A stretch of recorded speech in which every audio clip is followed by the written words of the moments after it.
उत्तराखंड के उत्तरकाशी जिले में आई तबाही की असली वजह अब सामने आ चुकी है।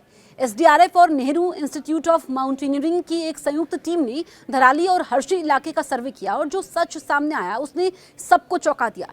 दरअसल ये तबाही खीरगंगा नदी के उद्गम स्थल से शुरू हुई थी।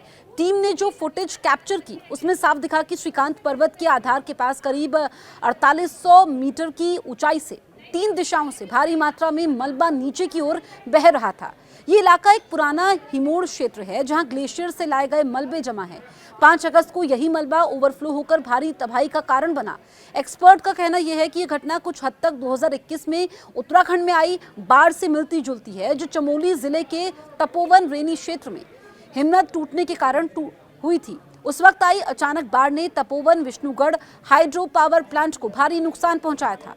कई लोगों की जान चली गई थी। इसके बाद मौसम विभाग ने बादल फटने की संभावना को खारिज किया था, क्योंकि 5 अगस्त से पहले की सैटेलाइट तस्वीरों में पर्वत पर कोई झील नजर नहीं आई थी।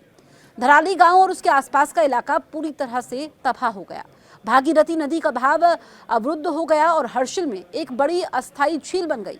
करीब 15 फीट गहरी ये झील पिछले 10 दिनों से प्रशासन के लिए सिरदर्द बनी हुई थी। खतरा इतना बड़ा था कि अगर ये झील अचानक टूटी तो नीचे की बस्तियां पानी और मलबे में बह जाती। लेकिन राहत की बात यह है कि एनडीआरएफ, एसडीआरएफ, सिंचाई विभाग और सेना की टीमों ने मिलकर एक नहर खोदी और झील का पानी धीरे धीरे निकाल दिया। अब झील का जलस्तर लगातार कम हो रहा है, खतरा टलने लगा है। फिर भी तस्वीरें डराने वाली हैं। धराली का आधा हिस्सा तबाह हो चुका है। कई होटल और होम स्टे मलबे में समा गए हैं। हर्षिल में सेना का कैंप भी अचानक आई बाढ़ की चपेट में आ गया।